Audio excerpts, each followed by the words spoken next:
Hello, everybody. May the 4th be with you.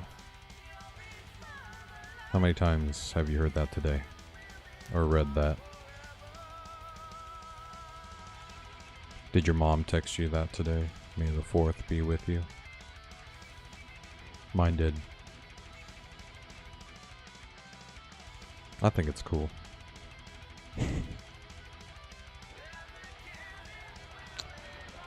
Alright, so today's my Star Wars themed stream. Just kidding. I don't have anything Star Wars related to stream about. I don't know. What you want? Should we watch? Should you watch me watching Star Wars? I don't think I could stream that.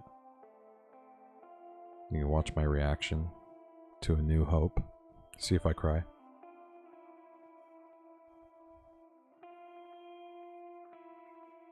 Check this out. Whoop. It's back. Back and better than ever.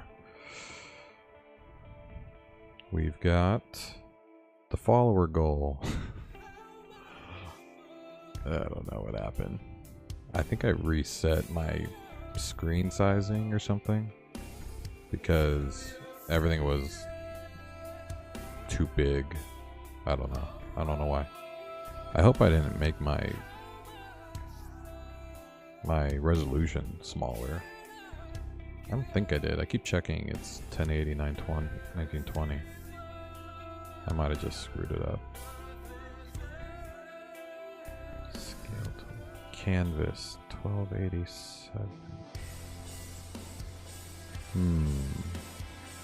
That actually has me worried.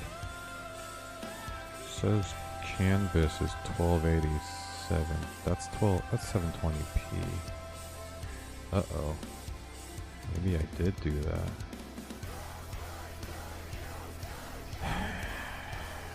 You think after over a month of doing this, I'd have my shit together.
My wife sent me a video of somebody explaining why hourly rates are stupid and don't make sense for developers.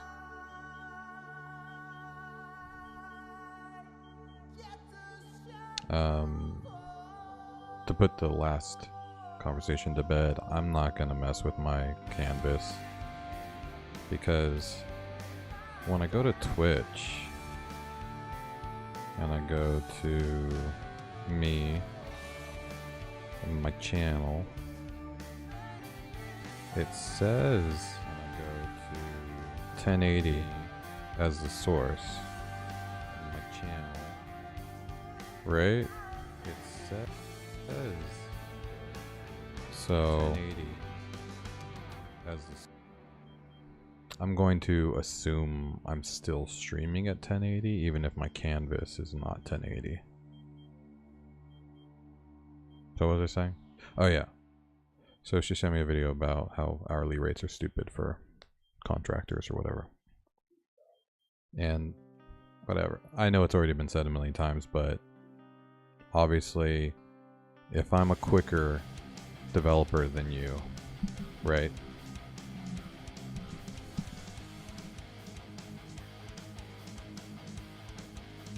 There we go. If I'm a quicker developer than you, does that mean I get paid less than you? Right? Because you want work done sooner, right? And you're willing to pay for that. So, yeah. That's the argument. Here's why that argument's a little false. Not false. A little bit moot. Because, yes, I'm a faster developer. So I work faster, meaning I spend less hours doing the work. So, oh, should I be getting paid less because I'm quicker? No, you shouldn't be.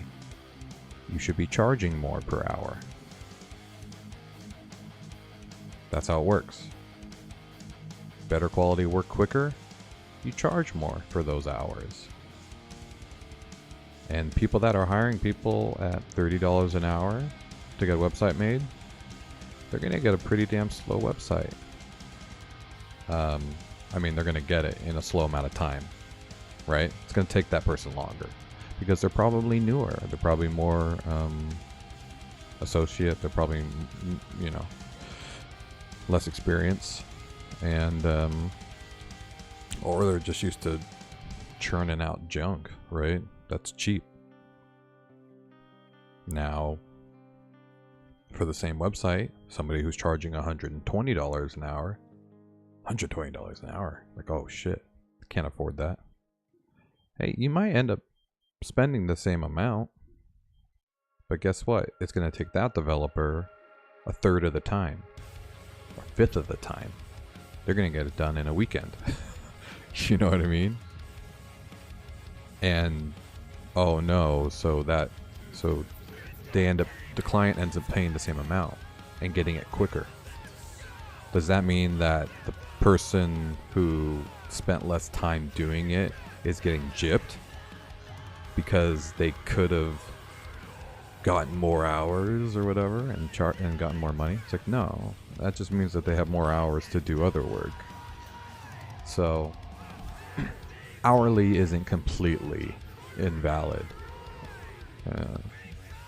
You know, the only reason that people complain about hourly rate when they're developers is because they undercharge. They don't charge what they're worth. And that's a mistake on the contractor, you know, the freelancer. They, you know, they're afraid of not getting work because they charge too much. Something I've learned in the book industry especially, people think your work is shit if you charge, you know, not enough money for it.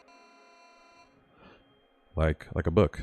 People that are charging 99 cents, and it's like their fourth book they've written or whatever, people are going to be like, oh, okay, like, so this is just like some fast food book or something? Like, why is it so cheap?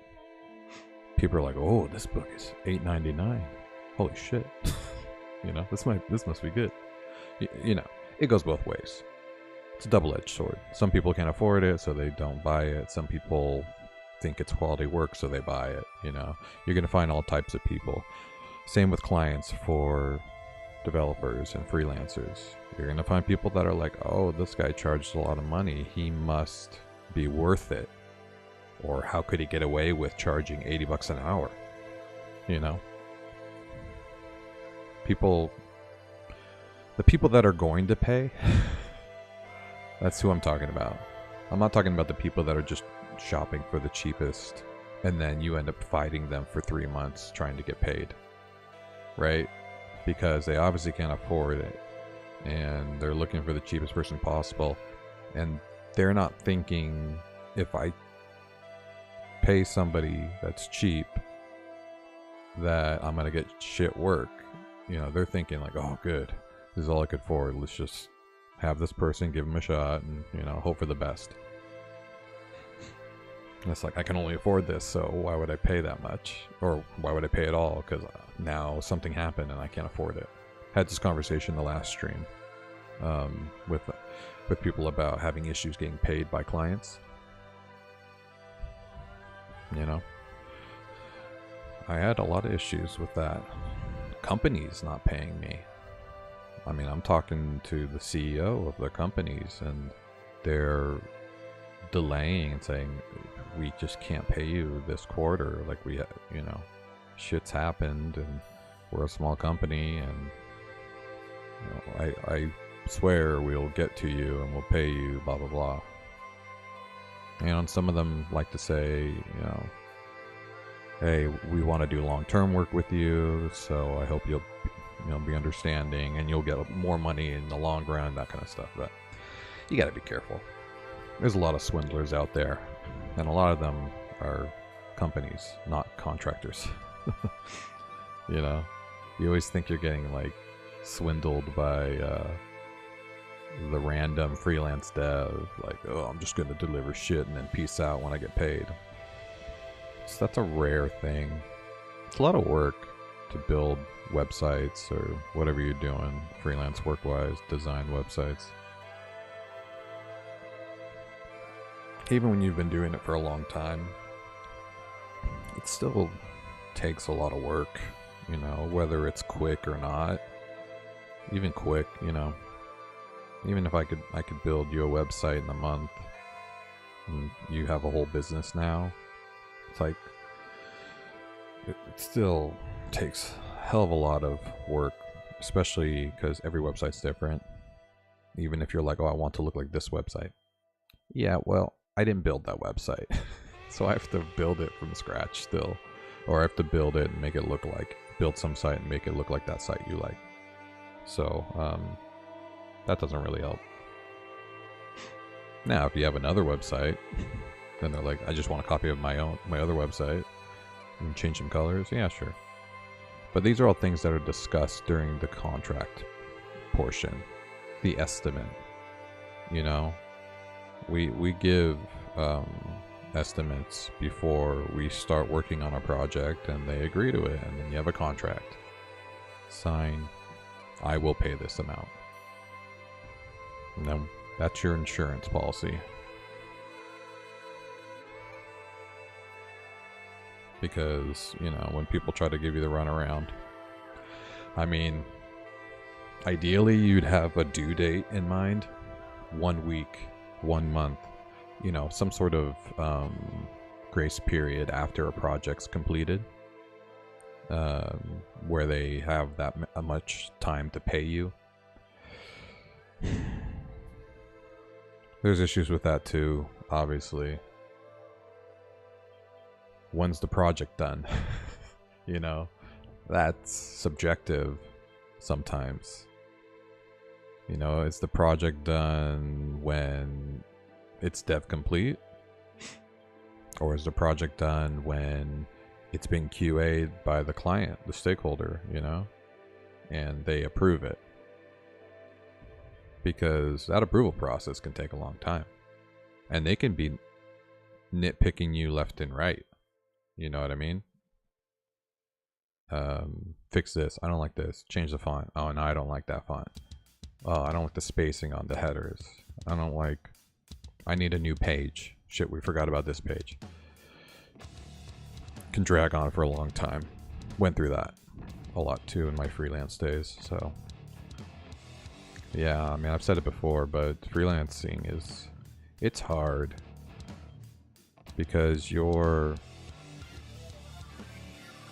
people that are hiring freelancers are not stable. I mean, they're not even startups. At least startups are usually funded, you know what I mean?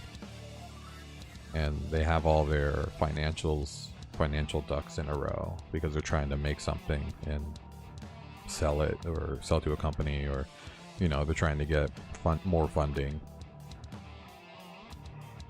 But the people that are hiring freelancers, you know, the kind of jobs that are really good for building resumes, are mom and pops, restaurants,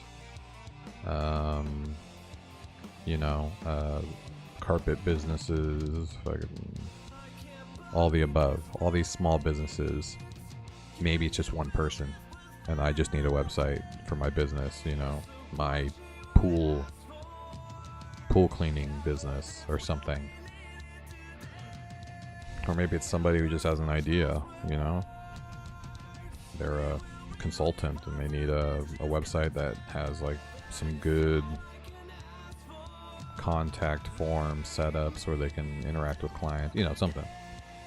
They can get pretty creative, and these projects can get pretty labor intensive, and because they're not regulated. they're ill planned. A lot of the times the people that are hiring people, freelancers, just have an idea and they don't know exactly what they want until they get it, or until they don't get it. So yeah, bottom line is contracting hourly has its place,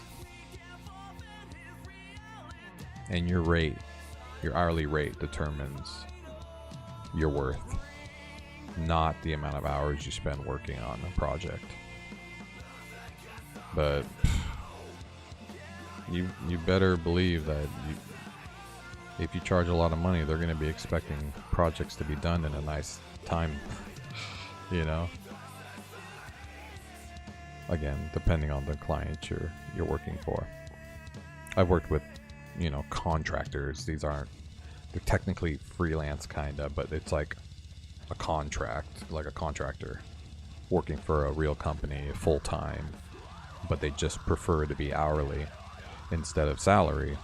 They don't get paid for days off, but they can get paid more up front because companies are more willing to pay contractors higher hourly rates than they would to pay their salary, because they have to pay for their benefits and they have to give them days off and all that kind of stuff. It's the Disney drama. Disney hires contractors. They do not hire full-time employees. And I'm talking Disney mid to low level positions. I don't know what they're, you know, they're directors and leads and I'm sure they're not contractors. Maybe they are. I think everybody at Disney might start as a contractor. Because here's the Disney, at least the digital media portion of the business's employment flow. You get recruited.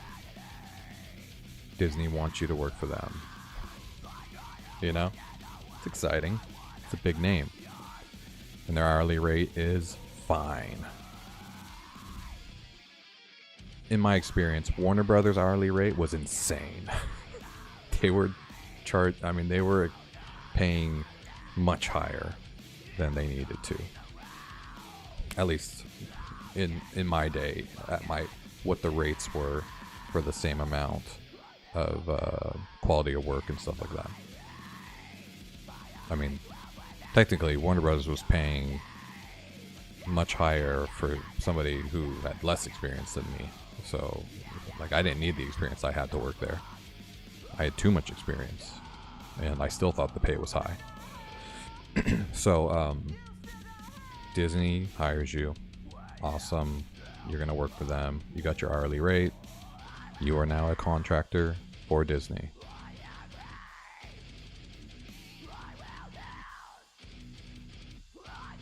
Next. You have been working there now for... You're pushing on a year. Been a contractor the whole time. And right about the 6 to 7 month period, you realize there's a ticking clock. Because while you might have known this ahead of time, you get reminded that Disney can only keep you as a contractor for a maximum of 18 months. Now, their first rank is for 1 year. Okay? So once you get close to your 1 year mark, your manager or whoever your boss is or your next rung up higher up is, they have to make a case for extending your contract, which again, they can only do for an additional 6 months. So that's why I said you can only contract with Disney for 18 months. Maximum. There are some workarounds. They can hire you at a different position on a different team or something like that, where it's like a completely different contract. But it has happened when I was there. I did know of some people that happened to, but again, that's stupid. Like, it's rare. So once you get to your 18-month mark, Disney has to make a choice. They either hire you as an FTE, that's a full-time employee, or bye. And you can imagine how nerve-wracking that is. First off, you're working for this giant corporation. You're working on some pretty cool projects because they're Disney, you know what I mean? They're going to be cool. And you have your ID card that you know, you're a Disney employee. Picture on it has the Disney logo. You have a Disney email at disney.com. Shit. Well, they do add a little like suffix to your name that tells you that you're not a full-time employee, which is kind of, I don't know. I don't care, but some called it degrading or demeaning or whatever. But Scott Adrian or whatever, S Adrian at Disney. I had a Disney email, you know, you get one and that's pretty cool. And you have your badge and you can go into the Disney office. That badge gets you into other places too, other campuses. And when your badge gets upgraded to a full-time cast member, you are not an employee, you are a cast member. They get you a little badge, like the Disney cast members, you know, you get one of those too when you go full-time. And you get way more perks, so many perks. You get discounts in all the Disney stores, you get discounts on tickets, you get free tickets, you get so much. The benefits of working for Disney full-time really allow them to underpay their staff a little bit, you know, because you're making it up in other ways, which I don't think is bad. Money's money. But yeah, 18 months, bye, you're gone. And during my tenure, I was just about, I got 2 offers for full-time employment. There was 2 separate projects that they said that they were going to hire me on. And I was pretty, you know, when they told me about the first one, I was pretty like confident. I'm like, okay, cool. Yeah, they're not going to get rid of me. Me? Super WordPress programmer, million years of experience, you know. My boss loves me. I put out good work. I built DisneySyncLink.com. You know, whatever. That fell through. And then when they told me that fell through, I was like, oh shit, I'm actually going to lose my job, you know? And then they told me about another one, another project. And that's when I was like, ooh, you know, I felt relieved. And yeah, long story short, I didn't get hired on either of the projects. And not only that, COVID hit. And I don't know if you might remember this, but there was a massive contractor layoff for Disney, where they actually let go of all their contractors. There was like anybody who was getting converted to full-time or whatever ended up being okay. Like I remember actually there was a QA that for some reason got really lucky and got transferred over into a dev team, and he actually survived the contractor layoffs. I was already losing my job because I was at the 18-month mark, so it didn't really matter to me, you know. But sorry, I'm having some issues adjusting on my chair. But the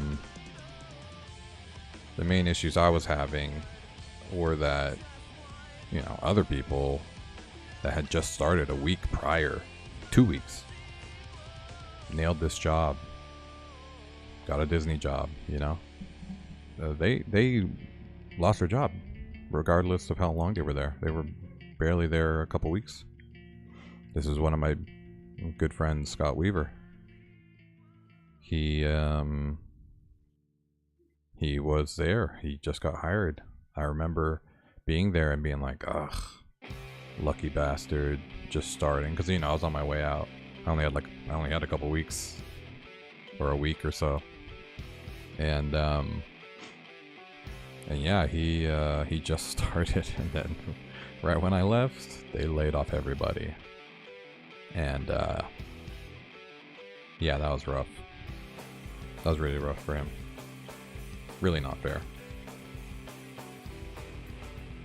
And you know, a lot of people are getting affected by layoffs in the gaming industry and the tech industry, devs, everybody. I mean, every company is dealing with layoffs. There's a small few that are doing all right, but they usually, you know, didn't over employ people, and they probably had areas to cut funding in other ways. But yeah, that's how Disney works. And I just saw another casualty the other day. A photo retoucher, a post-production person that worked with me at my first job, One Stop. He was a little more advanced. He did a lot of stuff for the photo studio. He started working for Disney. Same thing. He hit his 18 months, and boop, gone. And then he's just like, hey, I'm looking for a job. It's just so crazy to see somebody who's like working for such a giant corporation and like doing really well, there for a while, there for over a year, you know what I mean? And then for zero reason, not because of performance, but because of a fucking law that says you can't contract for more than 18 months. It's crazy. They just lose their job. I mean, they're prime candidates for new positions, but you know, sometimes the market's hard. So yeah.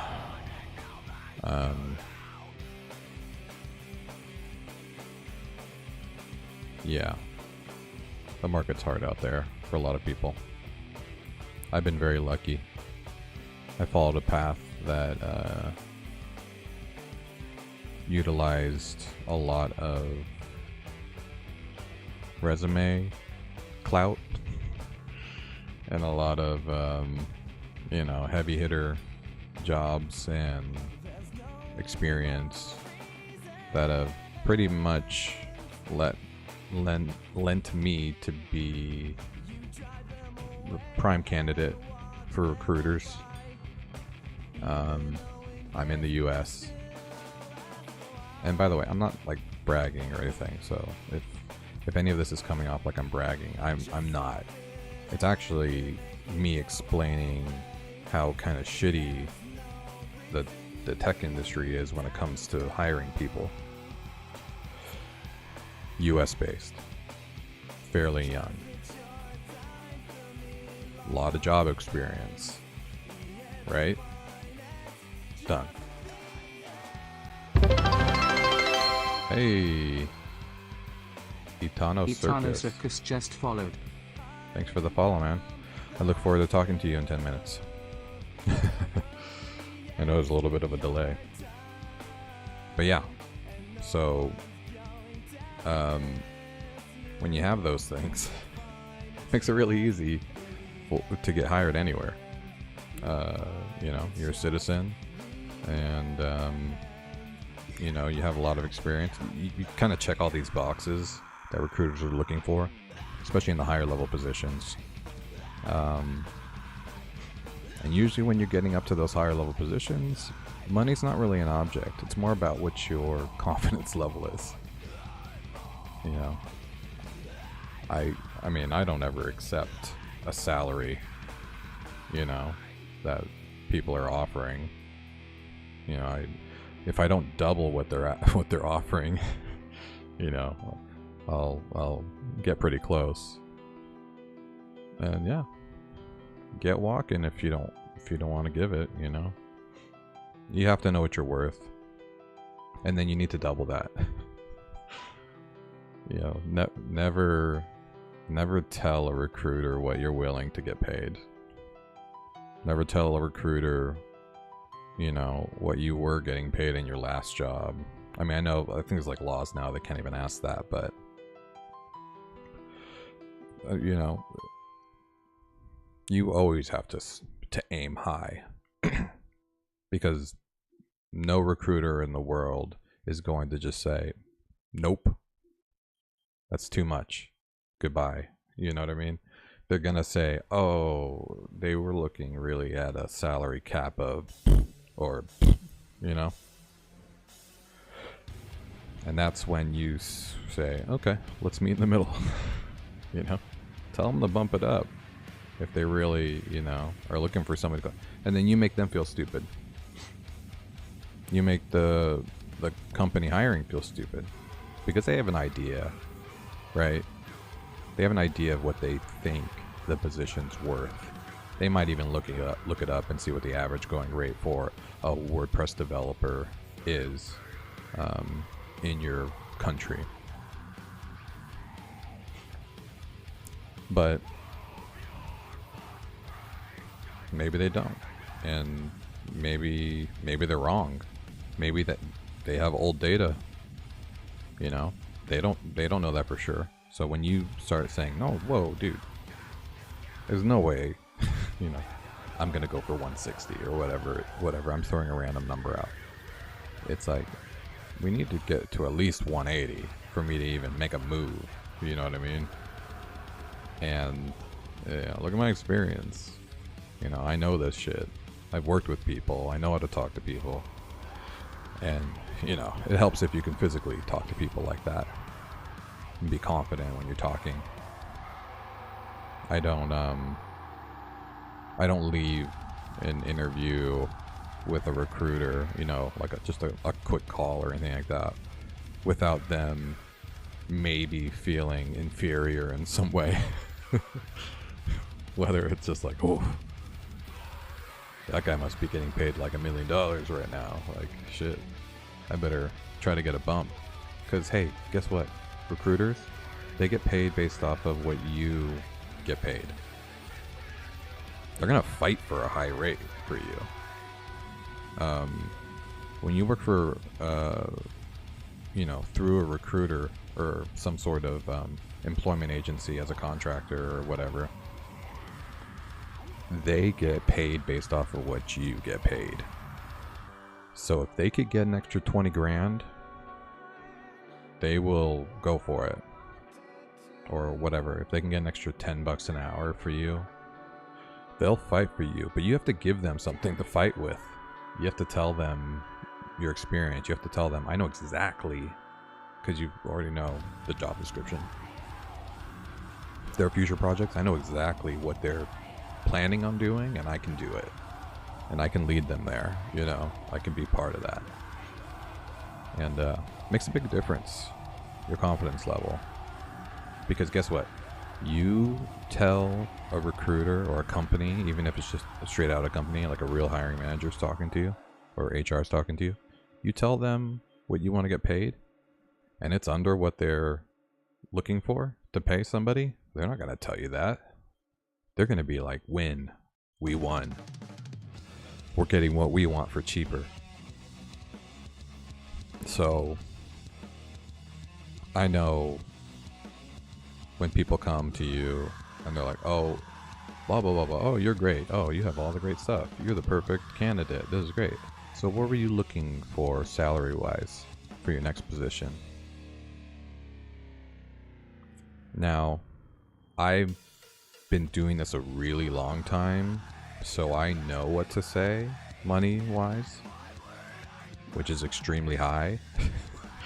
But before that, you know, back when it was like a freelancing job or you know, I was trying to get full-time jobs, but it was just like new. I was a little bit newer.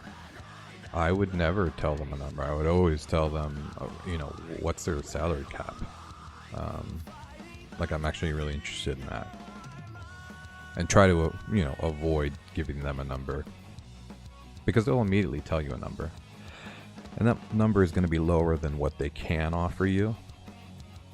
Because it's also HR's job to save the company money. This is the problem. This is the opposite problem when you're not dealing with a recruiting company like that works for an agency. Not an agency, but like an employment service. I guess that's like an agency. You know, if it's straight up a company trying to hire you, they're going to want to save 20 grand or 10 grand. They will. They want to save it.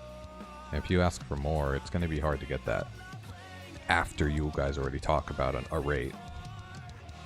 So you need to get that rate locked in early when in your conversations. You don't want to be discussing this in the last interview or, God forbid, fucking after the interviews, you know, and then they just give you a number as an offer, like, oh, we're offering you this, and you didn't even talk about number or rates, because it's a hill to climb to get 10 grand after you've gone through all the interview process, all the assessments, and they're giving you an offer, and you're like, no, I need 10 more than that.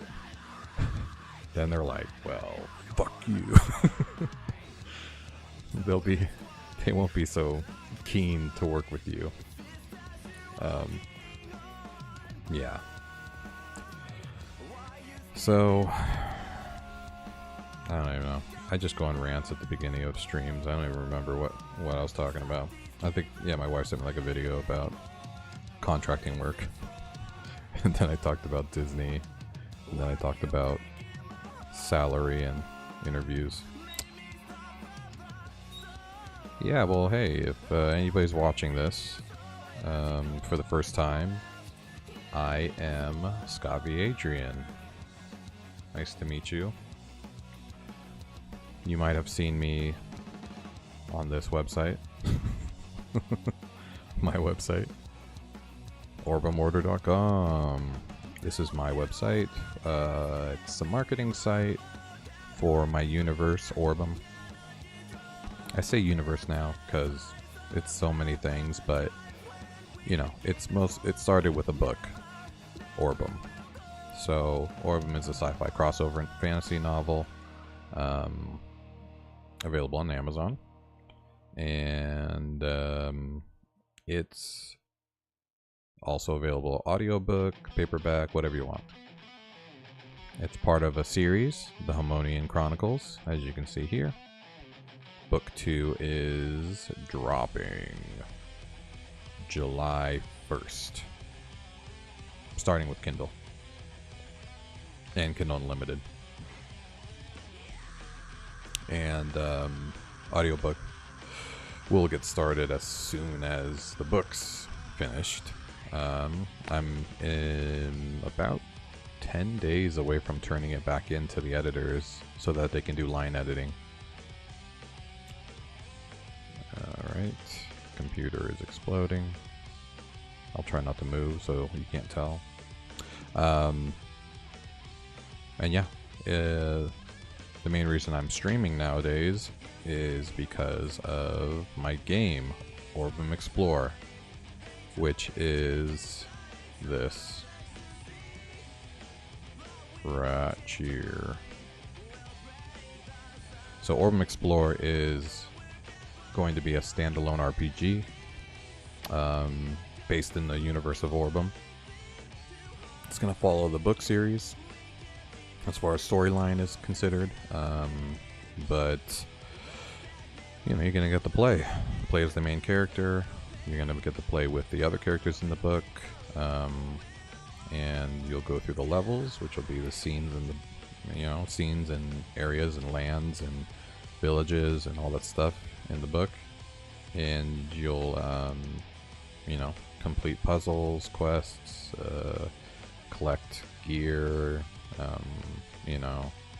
fight bosses, fight different people, and yeah, it'll get through the books. It's gonna be 4 books, so we're almost halfway there through the series, and yeah, just some good fun.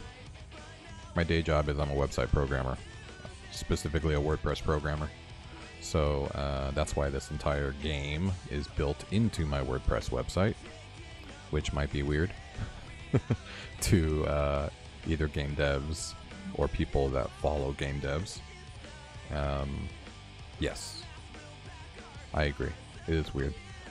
It's also unnecessary. There's so many RPG game maker studios and all those types of video game engines that make it really easy. Like, everything's already ready to go.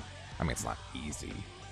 Game development's not super easy, but I mean, I'm reinventing the wheel, basically, and I'm doing it on WordPress.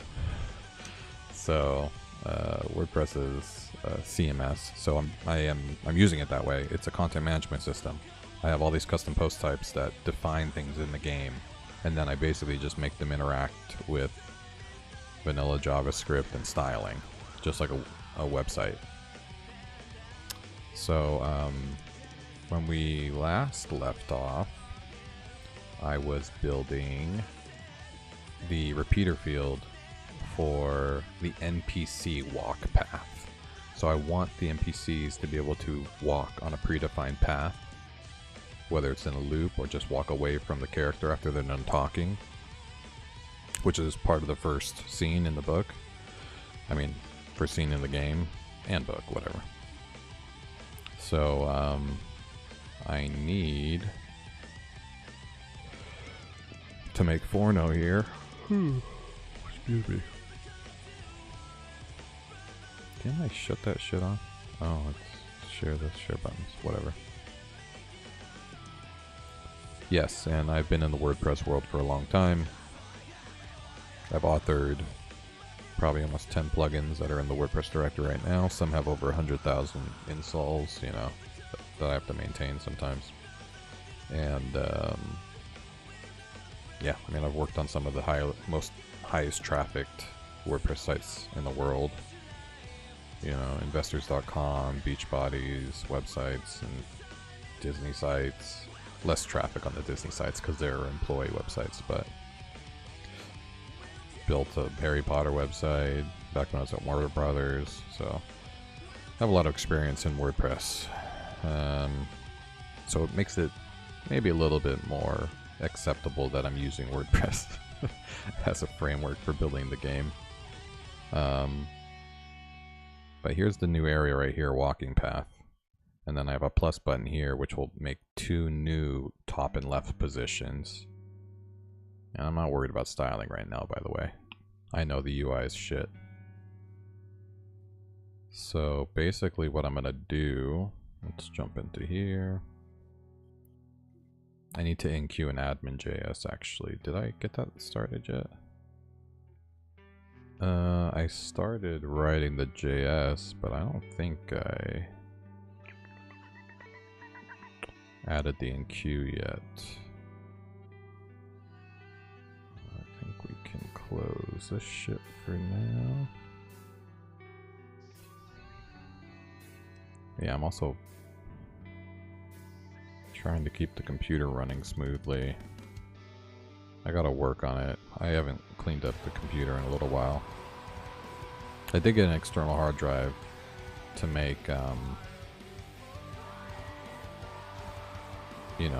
big files like my stream files save off the computer, because that was a problem. Alright. By the way, any music you hear on the stream is my music. I recorded on it or it's a song I commissioned with me on it. I made music inspired by Orbem as well, which you'll hear sometimes. I've also been recording with my buddy Ryan Wood in a band called Crooktooth, and that's the song that's on right now is one of those. You'll hear me singing. I just do singing, screaming, keyboards. Here's me singing right here. And I'm screaming in the background too.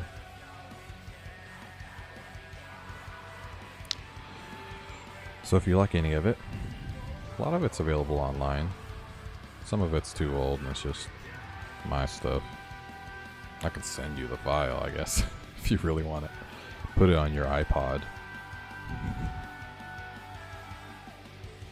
think I've heard somebody talk about having an iPod recently. It's like, what? Is that a thing still? They still sell iPods? Remember the iPod Touch or whatever? That was like an iPhone that was only an iPod or something? Or like it's just an iPhone without a phone plan? It's like, might as well just get an iPhone without a phone plan. Okay, so we need to go to Explore class. Boop boop. Actually, I think I'm enqueuing everything. Yeah, no. This is a general admin JavaScript file, so I want to do it there. I'll do it here in the theme class. And yeah, this is all yeah, see, look, I have an admin CSS. I need an admin JS. It's all PHP if you don't recognize this language. And I do have some customizations I built into this for WordPress. So if you don't recognize the fact that I don't have an add action function, I could tell you about it. Ask me about it.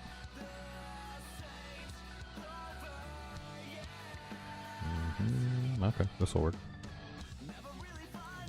And this whole website is heavily not ready for PHP 8.2. There's so many deprecations, like this fucking thing here. All this. Ugh. Can't believe they got rid of that.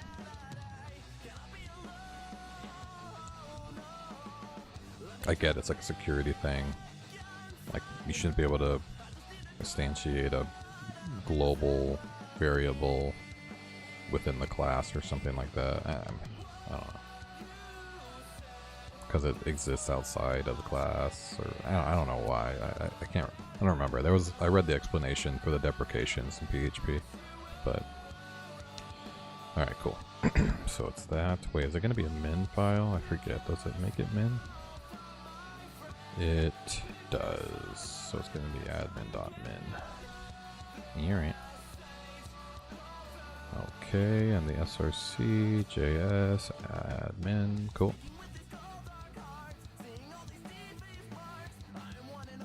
Alright. So let's go ahead and compile and make sure this is running.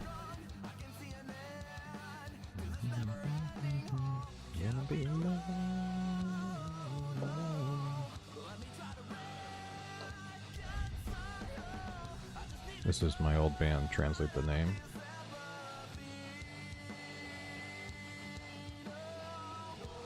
Did you work? Nope. I use an old ass version of Node because I'm using an old ass version of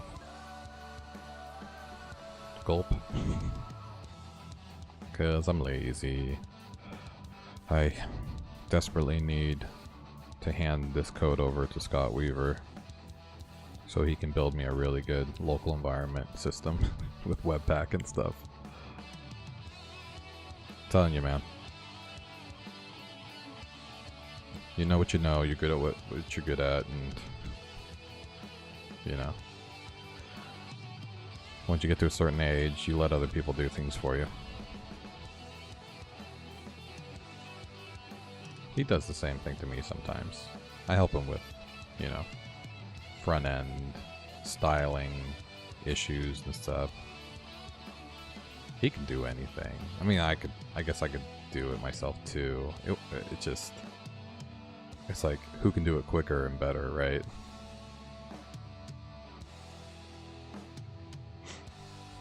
My brain thinks in UI styling. You know, like when I'm looking at a way, like I have all the options in my head, how to place things on the site and how to move things around. Just because I've been doing it for so long. And I always, it's like Sherlock Holmes. It's like he doesn't know shit about geography, because like, yeah, why would I need to know that? Like, why would I need to know how to, make my local environment compile and install plugins through a package and blah blah blah, like, why? That shit's already done for me. Like, I just focus on the development, making it look good, make it work. Alright, we got our admin right there. We compiled perfectly. Now we need to enqueue it.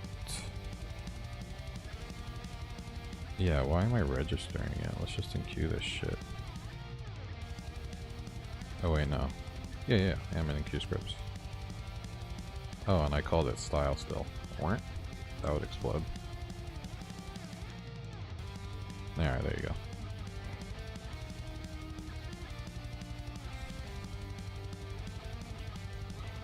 Yeah, I don't care if the JavaScript file is running on the entire admin.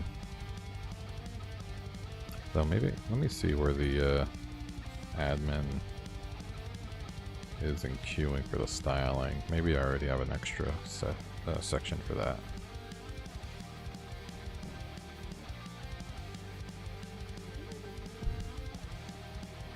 Sorry. I'm moving my camera around. Annoyingly.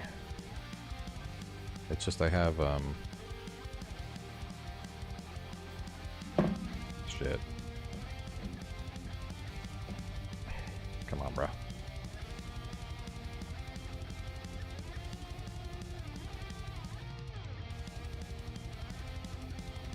What the hell?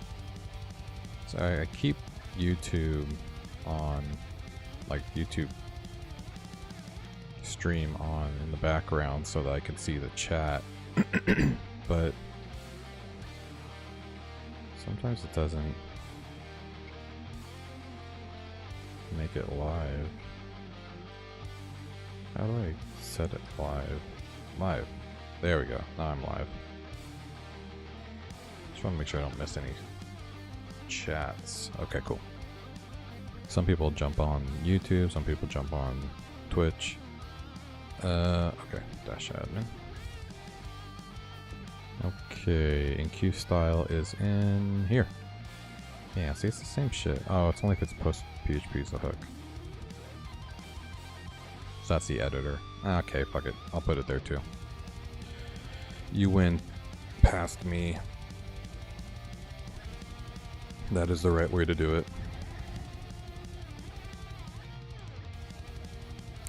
Dude, my computer is running like straight trash. What is new? What do I have open? I don't have shit open.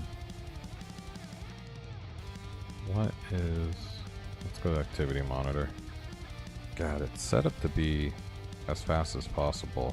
Like, I don't have anything running. And it decides to shit out on me.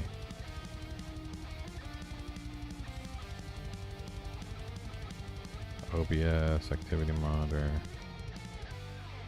Yeah, so the heavy hitters are OBS, which, yeah, I get OBS takes a lot, but is there a way to make OBS not run as heavy?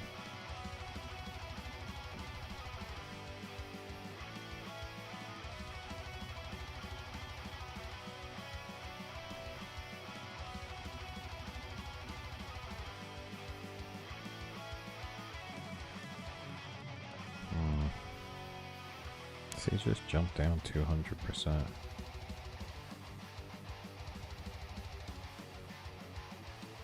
Let's see what the memory is. Mostly PHP Storm.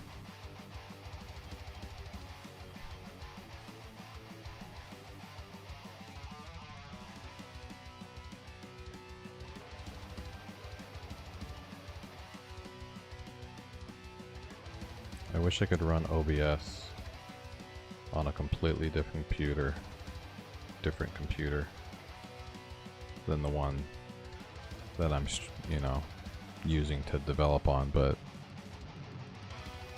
and then I couldn't, you know, share the screen and shit. It's just fuck.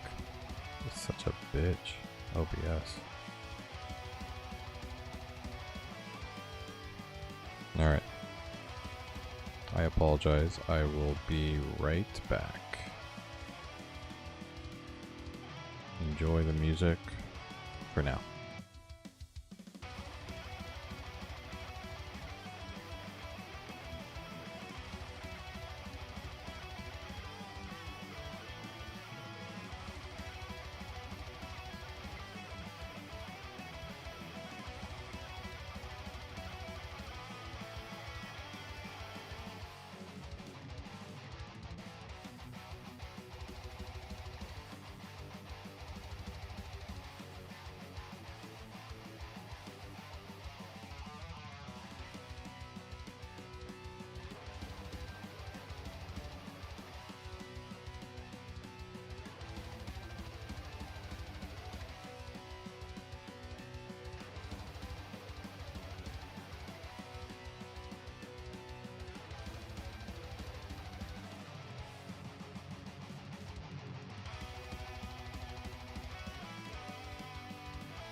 Sorry about that. If anybody jumped on and left, I understand. But hey, check this out.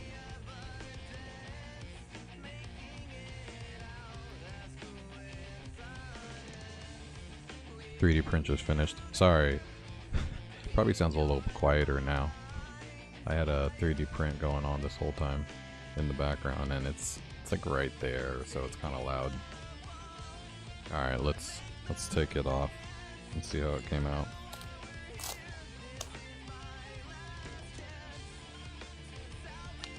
So my daughter saw somebody print this. She sent me a video this morning. She said, "Please make this." I guess it's like a kind of a fidget toy. Oh shit. Where you, I guess once it breaks off completely, it's like stretchy and stuff. I don't know. I couldn't really, from the video, I couldn't really tell what it was. So what I did notice is that they had a really hard time getting it off the raft. But I think he was running his PLA too hot, so everything kind of melted together. And that's the problem, you know. That could happen if you're using like a new PLA that you've never used before, like even just a new company, and you run it at the same temp as your old one. They do have labels on filament spool boxes with like recommended temps, but oh, it's coming off a lot better than his. He basically had to cut his out, like every single hole he had to cut it. So not me, brah. I use the same black PLA that I always use. I know it works. It's a little stringy actually, but I don't think it matters for this thing. Alright, here you go. It's coming off. Can't really see. Here we go. It's coming off. And the raft is a little stuck. There we go. No problem at all. Raft off. And here it is. So you're supposed to be able to just like squish it.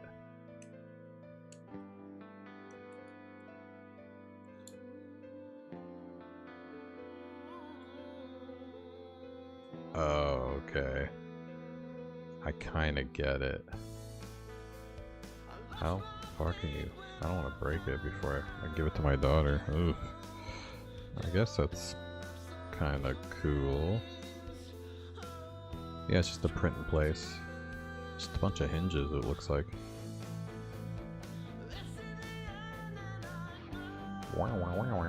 Stretchy, stretchy, stretchy. I guess it feels kind of cool in the hands, huh? I get it. Yeah. Looks like that. I've seen people print it like this too, actually, now that I think about it. I saw prints like this, and then maybe you can stretch it out. But this one was a just a circle.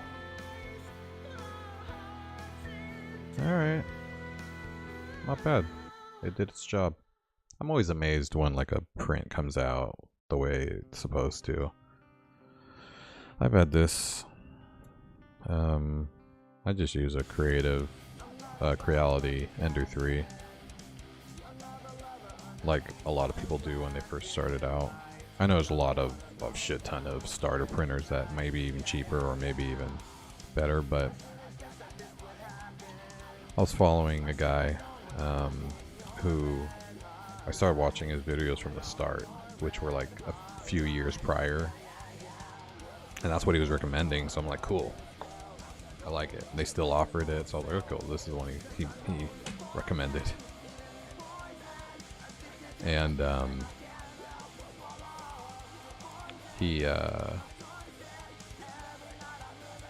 eventually he started kind of like going back on it when I was watching the newer videos, where he's like, oh, you know, it's still a good printer, but this one, it's like, oh shit, maybe I should have waited. till he had his newer videos. But I like it. It's a really bare bones printer, and you really kind of understand how everything works. All the, integral parts. It's not just like a, you have to put it together and burp, burp, burp, burp. It's not bad. All right. Second.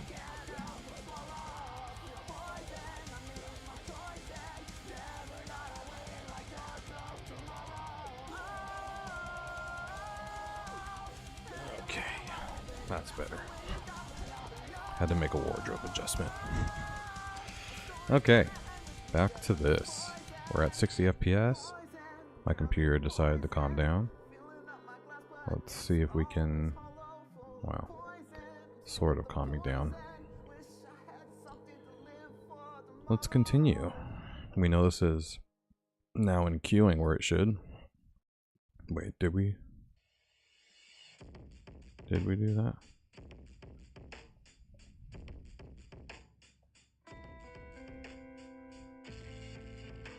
Here it is. I did not.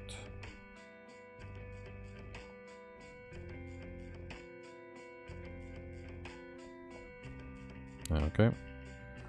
So now we should have our script loading. Now let's set up the JS for adding a new field. What did we do so far? Okay. We got our repeater container. We're making this a general function to allow for future, yeah, this is addicting, future repeater fields. And we got the container, we're looping through the containers, we're grabbing the field, individual field.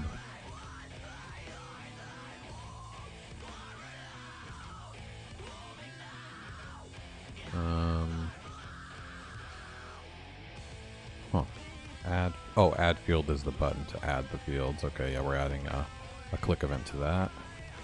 Cool. And we're grabbing the container for the field.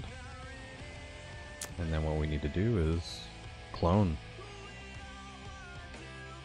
and empty. So we'll do const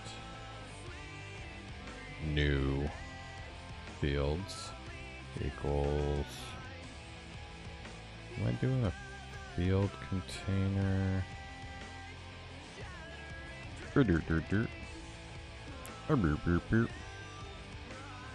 Hold on.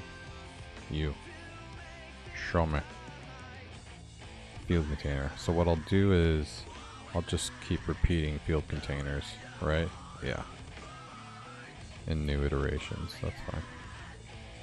New field is field filled.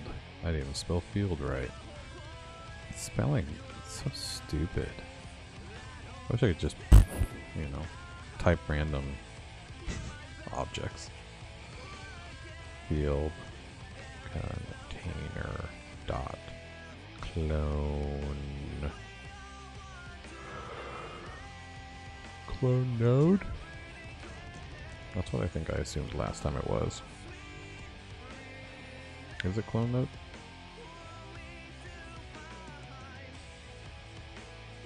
Is clone node correct? It is. Alright. And I think to get deep you have to put true. Okay.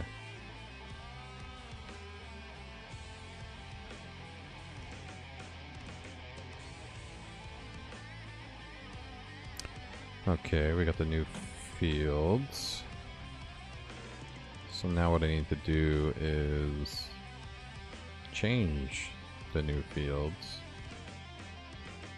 which would be const new field inputs equals new field. I don't need new fields, just a new field. New field query selector. Can you do a query selector on just a node? I think you can. Input Okay, so we got each one now. We're gonna, if new field inputs exist, then we'll do a new field input.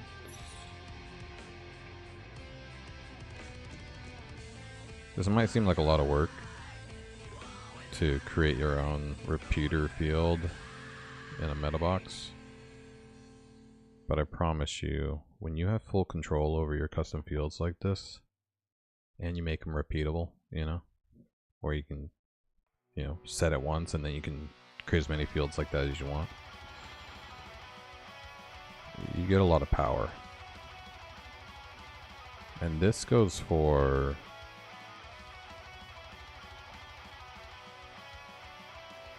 anything.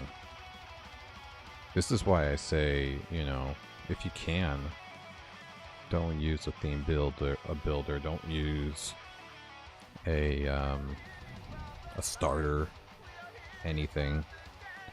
Don't use third-party plugins, you know, that do things that you could do yourself, like register custom post types and shit. I cannot get comfortable. What the hell is wrong with me today? I am having so many issues. Like, this chair. I'm not close enough. This is a good stream. Okay. Yeah. So like I was saying, this is why I say don't use starter things where you didn't build it. If you have the choice. Because I don't think people realize how debilitating it is to build your entire front end using somebody else's library, like jQuery, like jQuery UI, like Bootstrap. All these frameworks that give you UI elements like accordions and custom checkboxes and sliders, pop-outs, modals, tooltips. When you're reliant on a third-party plugin for that, or a third-party JavaScript library, a framework or something, yeah, sure. It might be a little quicker up front to get going on a development. But whenever you want to customize those things, it's a shit show. Honestly. It turns into the hackiest thing you could think of.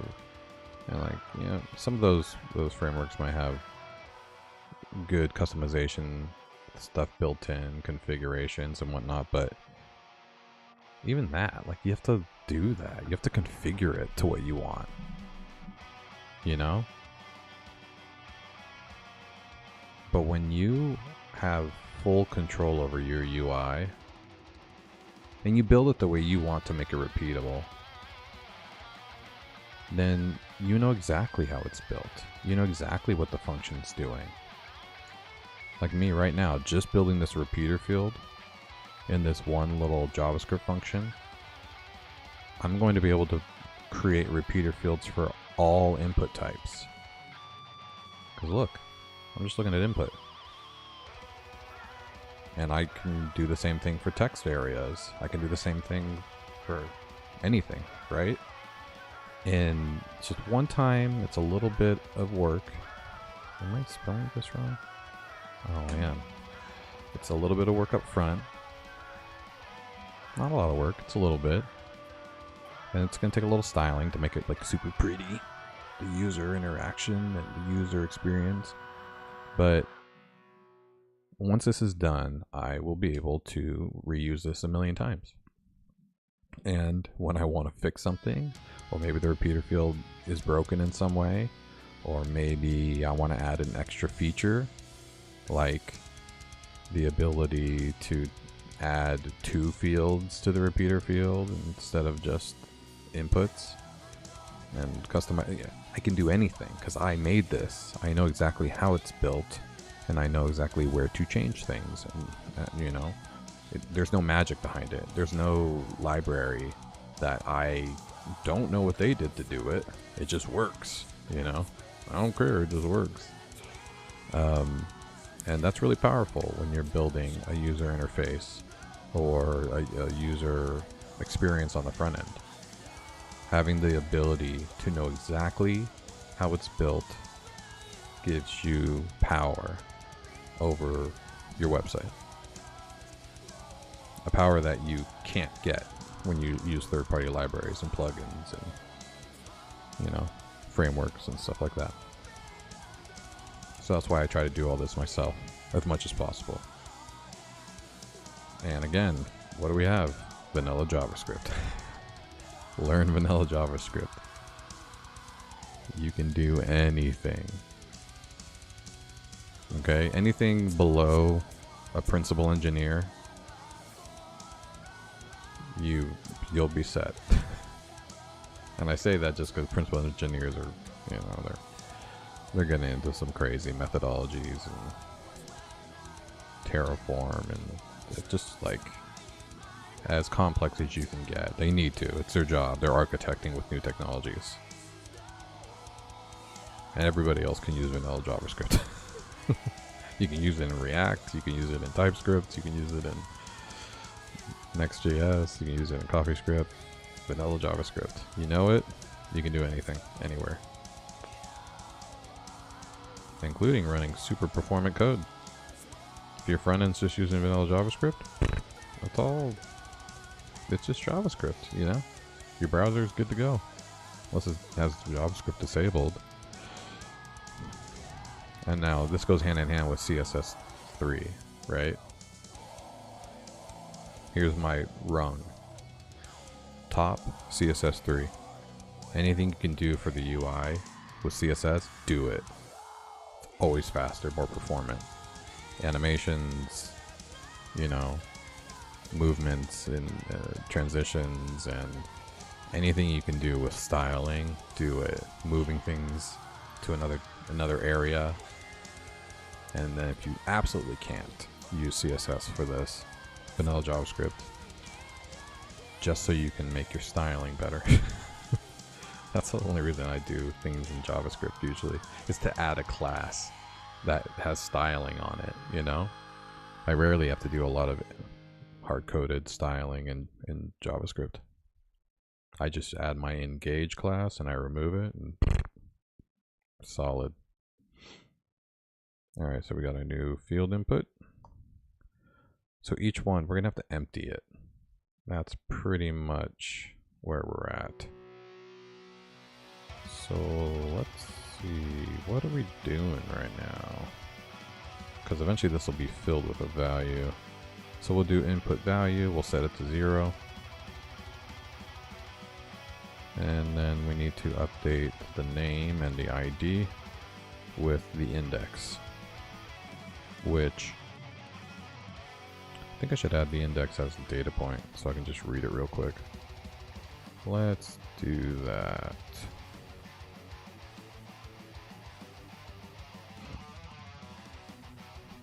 That's at the bottom here. So I ran the index so it's easy to see, but then I also need to put the index here. Data index will be... I'm putting index everywhere. I don't give a flip. Alright. Stick. You get an index. And you get an index. And if you're wondering where I'm coming up with this shit, I just know what I want, and I know how to get it. You know what I mean?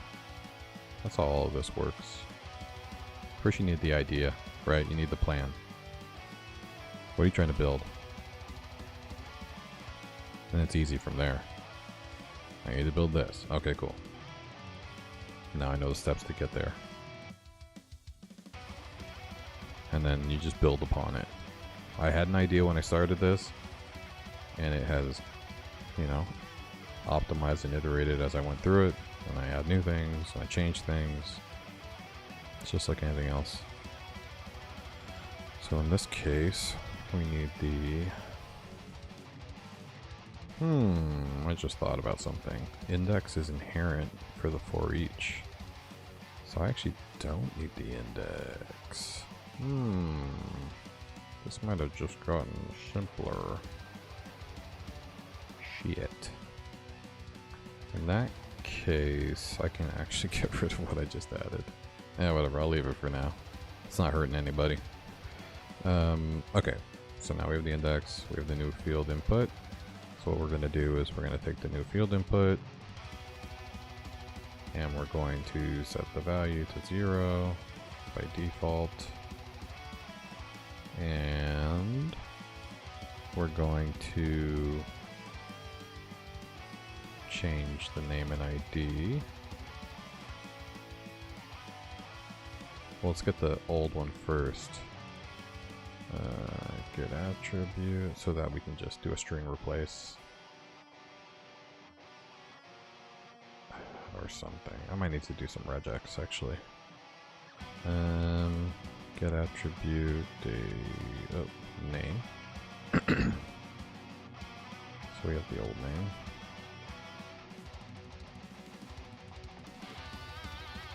Old name. Okay. So that's fine. And then using the old name, we could set the ID on the name. Okay, but first we need to create the new name. Equals old name. Yeah, because I don't know what the index is. Well, the index is always going to be 0. Yeah. No. I should make the index always 0. What am I doing here? I'm getting the new input. So this is the clone, is the new field, and this is the new input. I'm going through each input and getting the... Okay, but in the field container, I'm grabbing... Wait a second. I cloned the container. So now I have the new field container inputs from the container. But I should get the ones from the old. Let's get the old inputs. And I'm getting the first field container. So yeah, it should always be 0.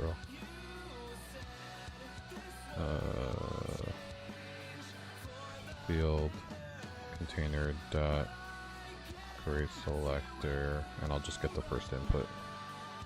Cool.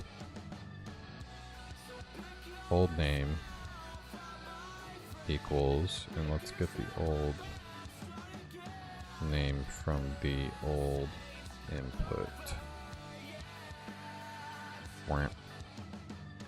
Cool. Now we have the old input. We're going to get the old name by just doing a string replace with 0. 0. And what do? Replace it with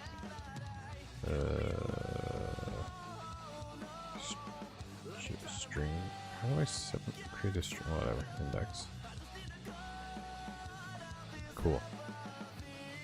Can you replace? Could probably replace it like that. Yeah, I think we're good. With an integer, I might not be able to do that. How do I... Is it toString? Is that the... It is. Okay. We're good. Alright, so now this is a 0. Or it's going to be a 1, I guess. No. No. See, I'm being dumb. I am incorrect. Wait, no, yeah. No. What am I doing, dude? Okay. I'm going through... Okay, so, but I'm...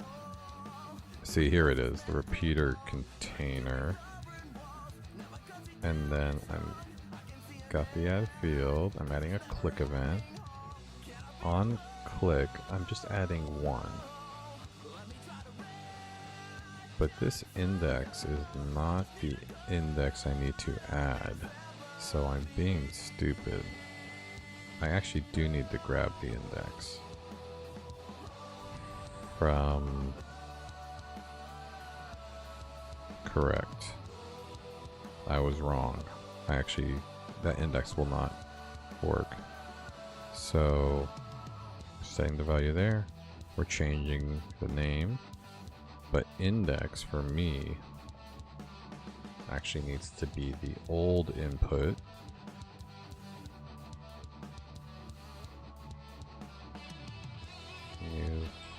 No. Old. Oh, no, it can't be the old one. It has to be the last one. So field container is grabbing the first one. So let's do this actually. We'll do field containers. So we can get them all, and we'll just grab the first one for the old one. That way we know.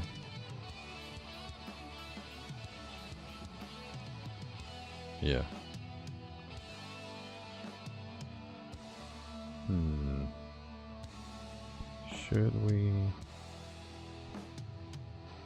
Should we grab the last one? I guess we can keep grabbing the first one for cloning. Yeah, that's fine. But we will need to get the last one. How do you get the last of the array? Is it field containers? Because in PHP it's max. Is that a thing though? I don't think that's a thing. Maybe it's max. Well, looks like we gotta Google it. Alright. Get last.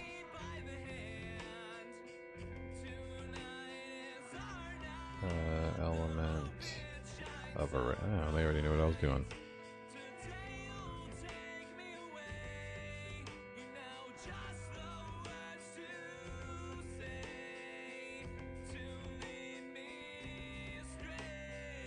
Slice. Yeah, alright. We'll just use slice. FU, we're using slice. Okay. So now we have dot get attribute. I guess I can use dataset dot index. Cool. So I'll give us the last index. Super fantabulous. And we'll update it to the new one, which is super fantabulous. Okay. Now we have the new name. And then what are we going to do? We're going to take the new field input. And we're going to set the attribute name to new name. Right. And the ID to new name. Come on, bitch. There we go. And we're done. What'd I tell you? Easy. No, I just closed everything because I'm an idiot. I meant to save. I think I quit. Okay. See, look at that. What is this? This is, I mean, with spaces. Starts at 3. Starts at 5. Goes to 30. And goes to from 5 to 32. It's less than 30 lines of code. And we have a, you know, a repeater field. Good job, dog. Knocking shit over. I'm just saying. Yes, if I had ATF, I could have defined this field, set it to the custom post type, blah blah blah, set it to an area. Would have been a repeater with some, you know, integer. And yeah, that's fine and all, but what if I want to customize it? What if I want to make it do something that, you know, I don't even know yet? What if I want to troubleshoot it? I'm not beholden to any third-party system when I do it this way. So let's see what we got. Check for our console errors. First off, let's double check the JavaScript's loading. That's not me. This is me. JavaScript. Boom. Beautiful.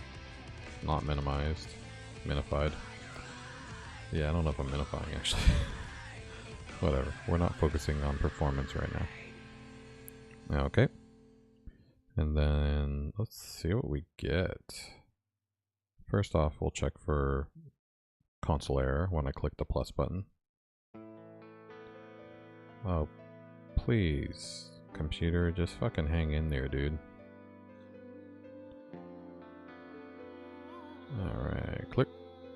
Alright, here we go. Field container is not defined. Welp. Line 13. Of course it's not. Because I forgot to put the S. Let's try again. See, I expect these stupid mistakes. But it should still work. Alright, try again.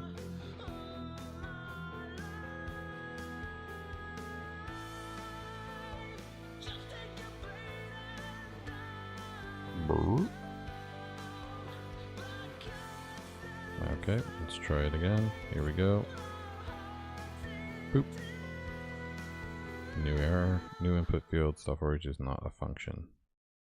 So new input fields is not being defined. New input fields. Fucking dude. What is wrong with me? Query selector all. There we go. I just don't know what I'm doing. Alright, let's try this again. Oh wait, did I compile it? Alright. Compile.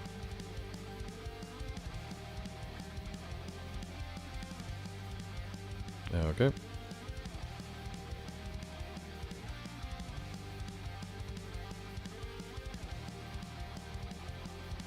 By the way, if anybody noticed, I did not stream last night. It was one of those had to catch up on sleep things. Yeah, I'm not as young as I used to be. I can only go, you know, 4 hours a night of sleep for so long before I kind of have to like reset, take a bunch of naps, get 8 hours, you know, that of night sleep. And yeah, so I think I took like 3 naps yesterday during the day, and I was super tired at night. I was like, there's no way I can function. So yeah, I apologize I didn't post anything, but I don't have that many followers or subscribers, so it's not a big deal if I miss out. Alright. I'm just getting errors every line. Okay, it's not a function. That means field containers is not defined. Aren't I checking for all this shit?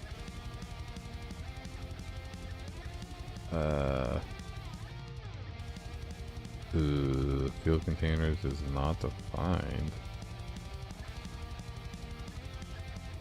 Why do you think that?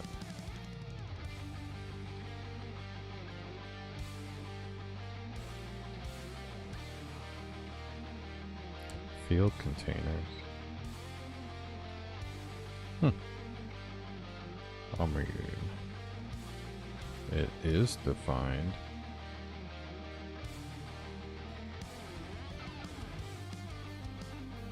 Lazy dog won't get up.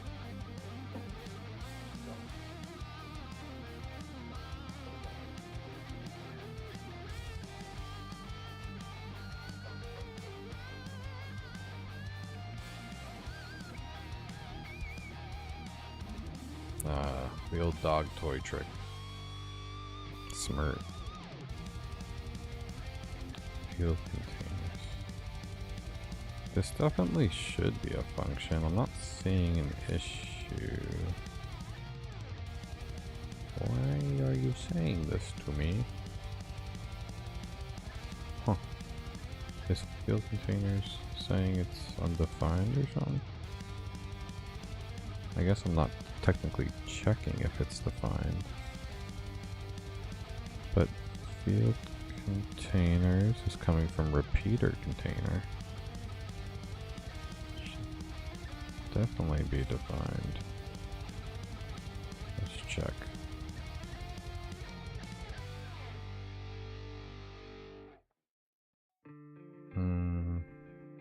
Here's field container. Here's repeater container. It's only one field container.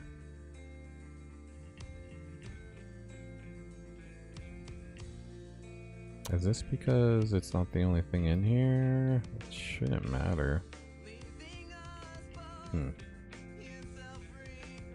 Well, we'll see what we're getting for field container. Should be an array of nodes, like a node list.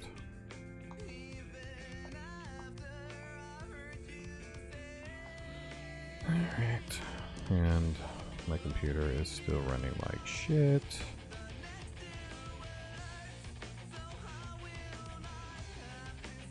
You know, I get really good internet. So it's just a computer. I mean, I got fiber up the ass. Whatever. You know what I mean. It's very important to have fiber up the ass, but I mean, internet wise.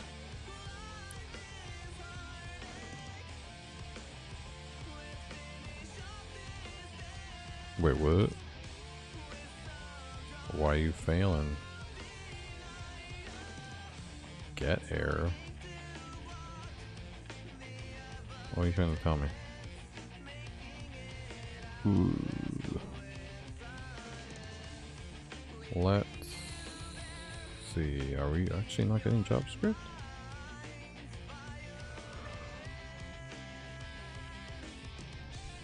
No, yeah, look. Oh, it just must have been a random failure. Let's see.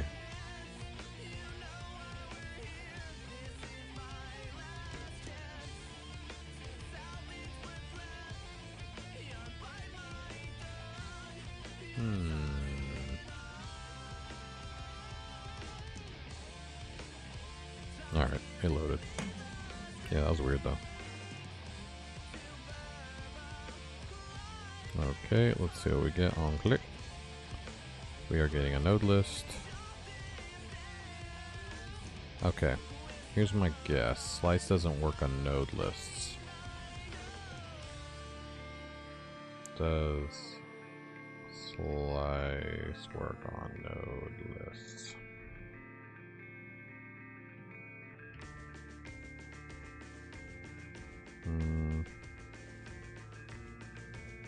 I don't need it to be an array. I just need whatever. We might have to do. Wait. Get last item in node list. Oh yeah, length. Item. I feel like item is something that's correct. Hold on. So you can do it with what? Slice? The fuck is he doing?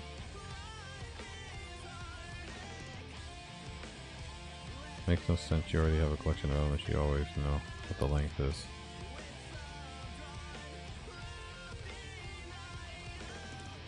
Oh, length -1. I guess that's kind of a dummy way of doing it. And you know me, I like that dummy way of doing it. Alright, here we go. Smirt. I like being a dummy. Field containers length -1. Yeah, it's just a smarter way of doing it. Okay, let's see if that's the issue though. Shouldn't be. I mean, it should be the issue. Just sucks that slice doesn't work. I guess it doesn't suck. It's the same shit. I just don't like retyping. Alright, here we go, and run.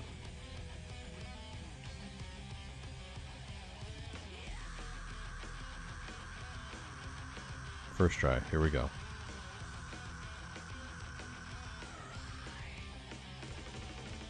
On click, this should now do something, or console error. Oh man, to string. Well, what's the issue with that?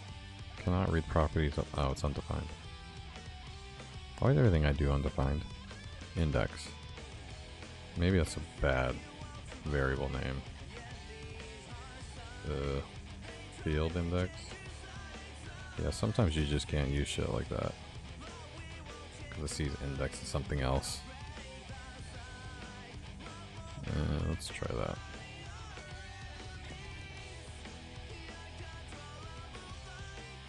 Actually, data set index. Yeah, let's not do that. Let's try this instead. Get attribute data index. Much better. Yeah, probably just wasn't working. Alright. We got this. I mean, there's not much else that could go wrong.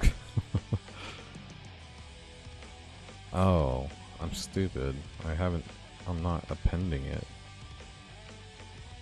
So now that I have the new shit, I need to append the shit.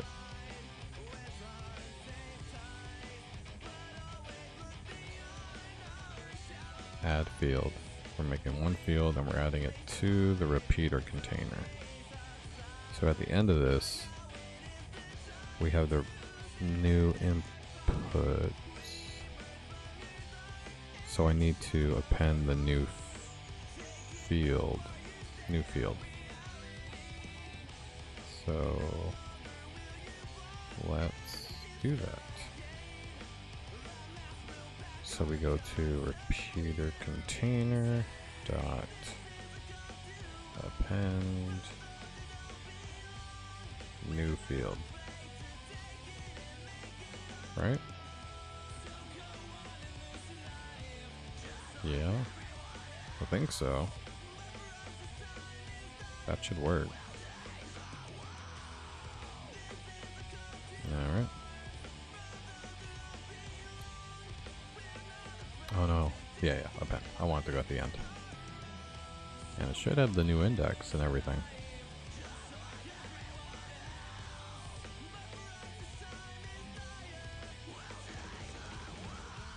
Let's do it again. Another one.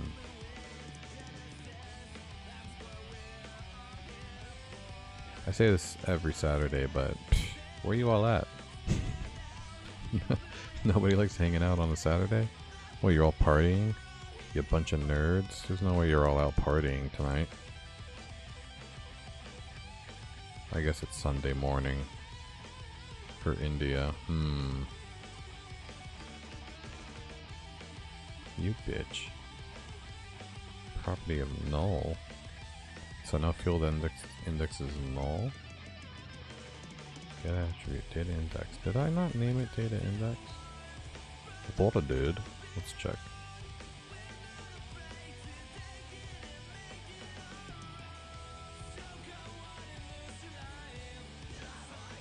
Value data index. Yeah, that's right. Shouldn't be null. That just means something else is going on. We got field index. I'm guessing. Let's see what I get for this.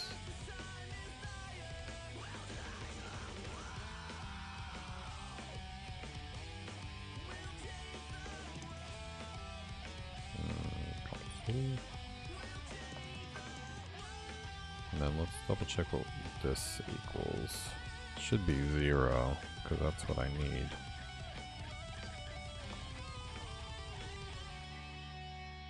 Womp. Compile, my friend.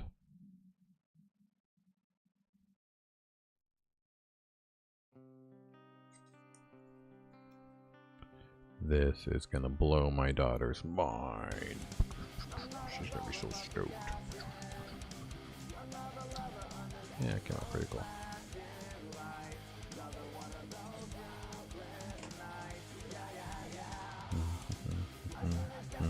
Okay, let's try this out.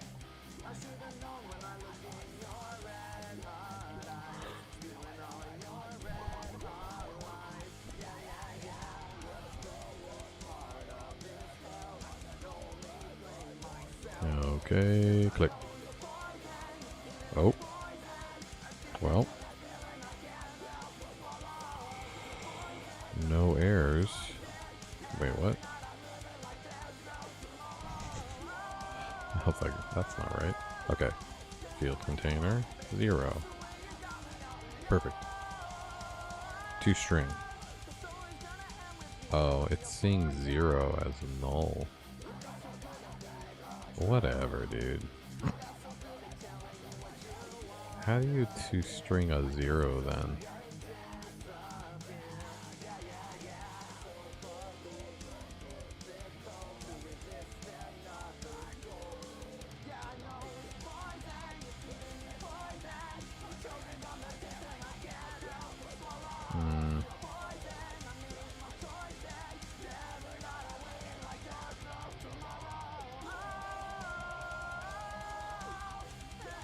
I want to ToString a 0. I don't want.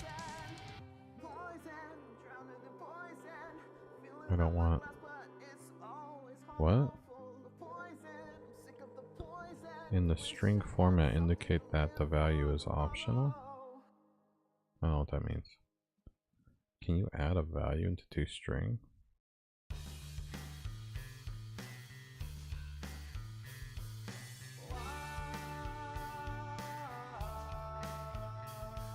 I don't get it.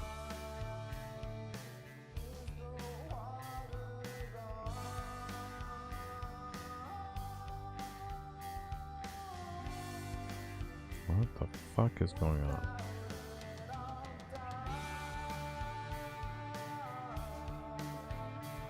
This is much more complicated than I want. So I need to figure out how to make the index a string.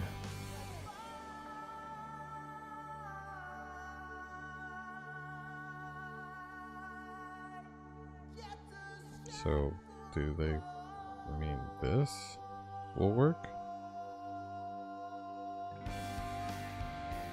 Why is this so complicated? It shouldn't be. Okay. Let's try this again.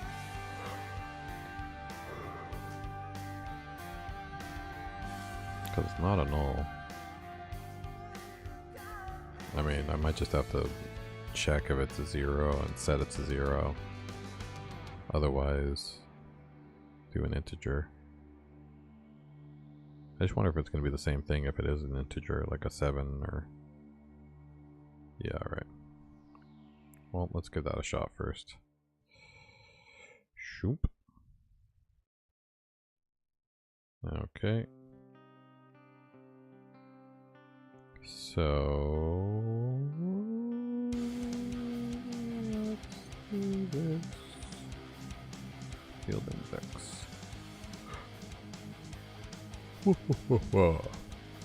You will now be let, because I need to check. And then we'll do field index again. Equals 0 is less than field index. And that will equal field index. Otherwise, 0 as a string. Now I don't have to ToString it.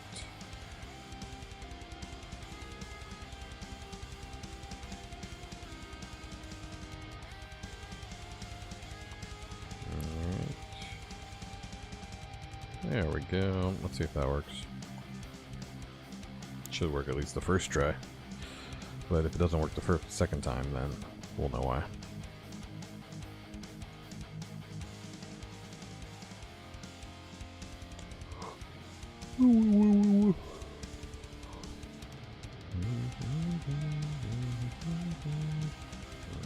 Alright.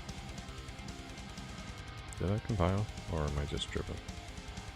Let's try again, just in case. Once I get this repeating, I'm gonna probably bow out. I appreciate anybody watching though, even if you decide to stay silent.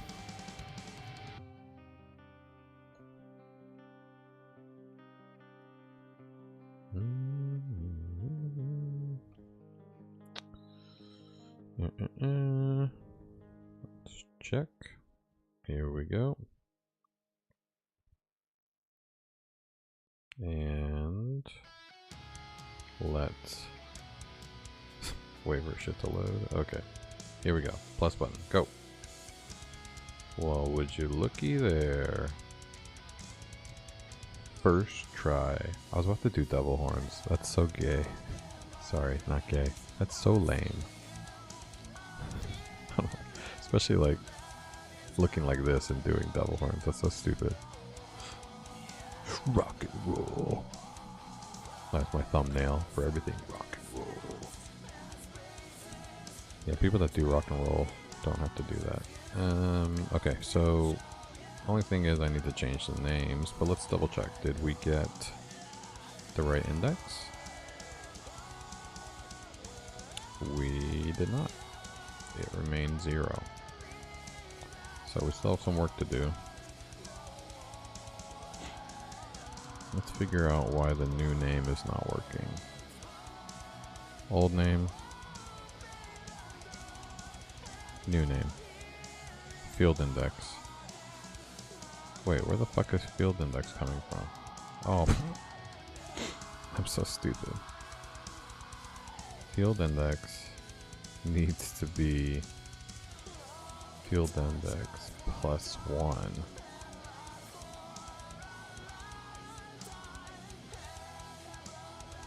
Adoy.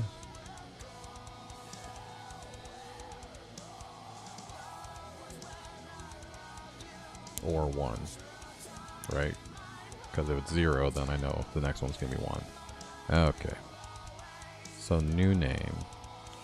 Yeah. I just wasn't adding to it.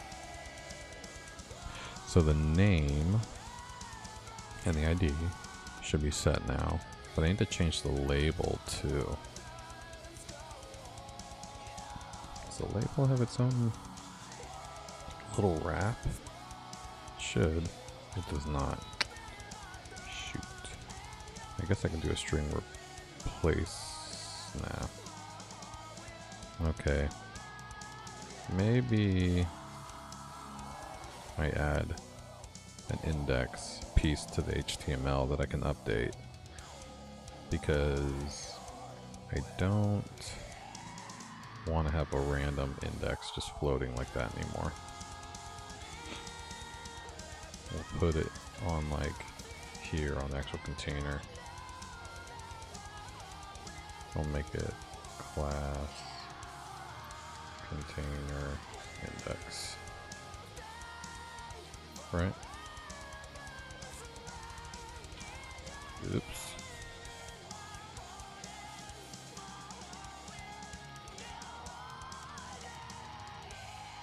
Okay. This is actually HTML. Okay, cool. And then we'll add container index to one of those things we change with field index.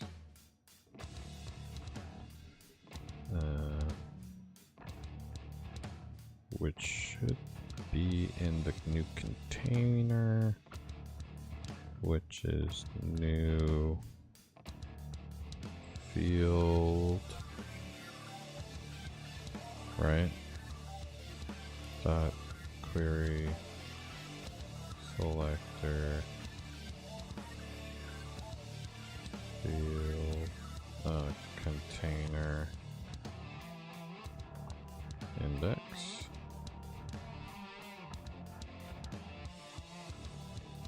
Dot replay, whatever. Text content equals field index. Right? That should work. Alright, let's try it again. This time we should have the right index. And it should know that it's a new index. And have a whole new name and ID. But very good. This is looking pretty good.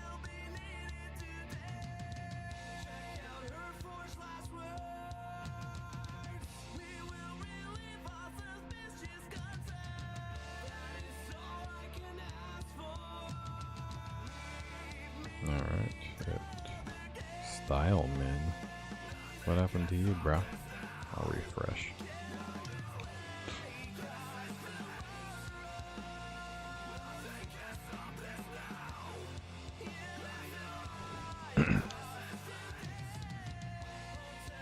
Alright, see, we got the index right here. It's 0. And when we click this, it'll be 1.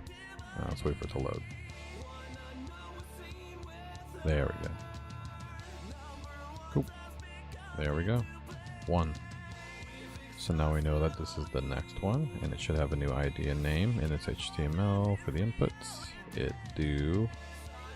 Ooh, data index. I gotta update that. But yeah, the name and the ID, they look great. So let's update the data index as well. New field. Input to set attribute. Data index. And that will be field index. And actually I don't need to do this inside this for each actually. Shoot. Old input is on the outside. New field. Yeah, let's actually move all this.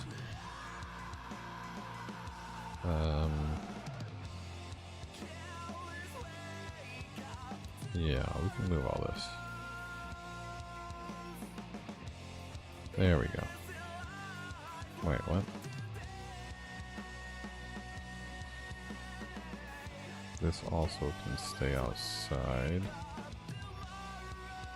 Right. Right. Yeah, okay. Yeah. Because all this is just updating the inputs with their new values. Which is good. Right? Yeah, new field input, new field input, new field. New field. This also can be updated up here. But I just don't want it going through the for each and changing twice. That makes no sense. Alright, so all this shit's good now. We only added a few extra lines. It's still a very small piece of JavaScript that, in addition to the HTML that we added, works very smoothly. Alright, so now the data index will be new. The real test is if it works if you do it twice.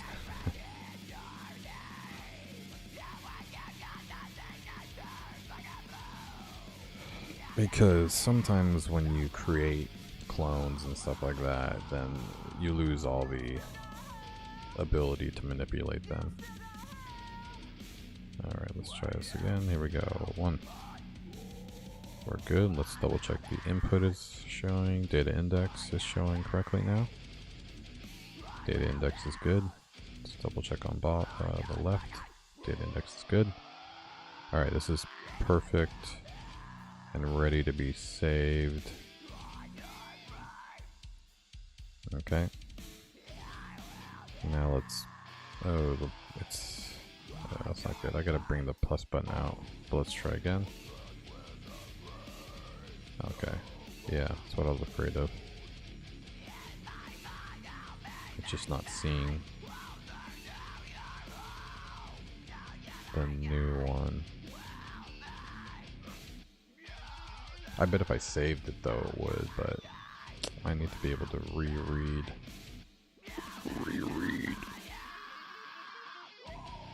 Okay, so I think what the problem is that the add field needs to be reading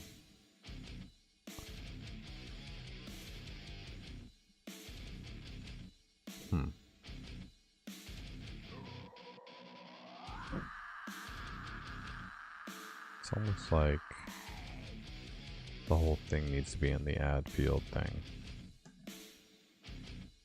But I can't do that because I want to be able to have multiple repeater fields.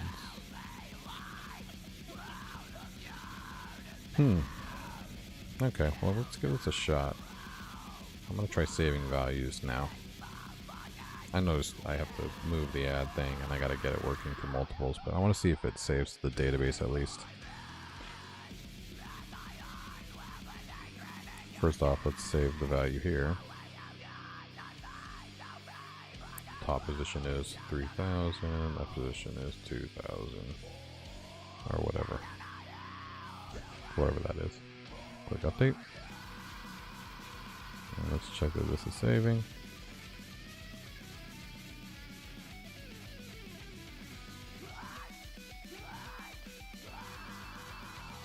Alright, post updated. Let's refresh, see if it actually updated.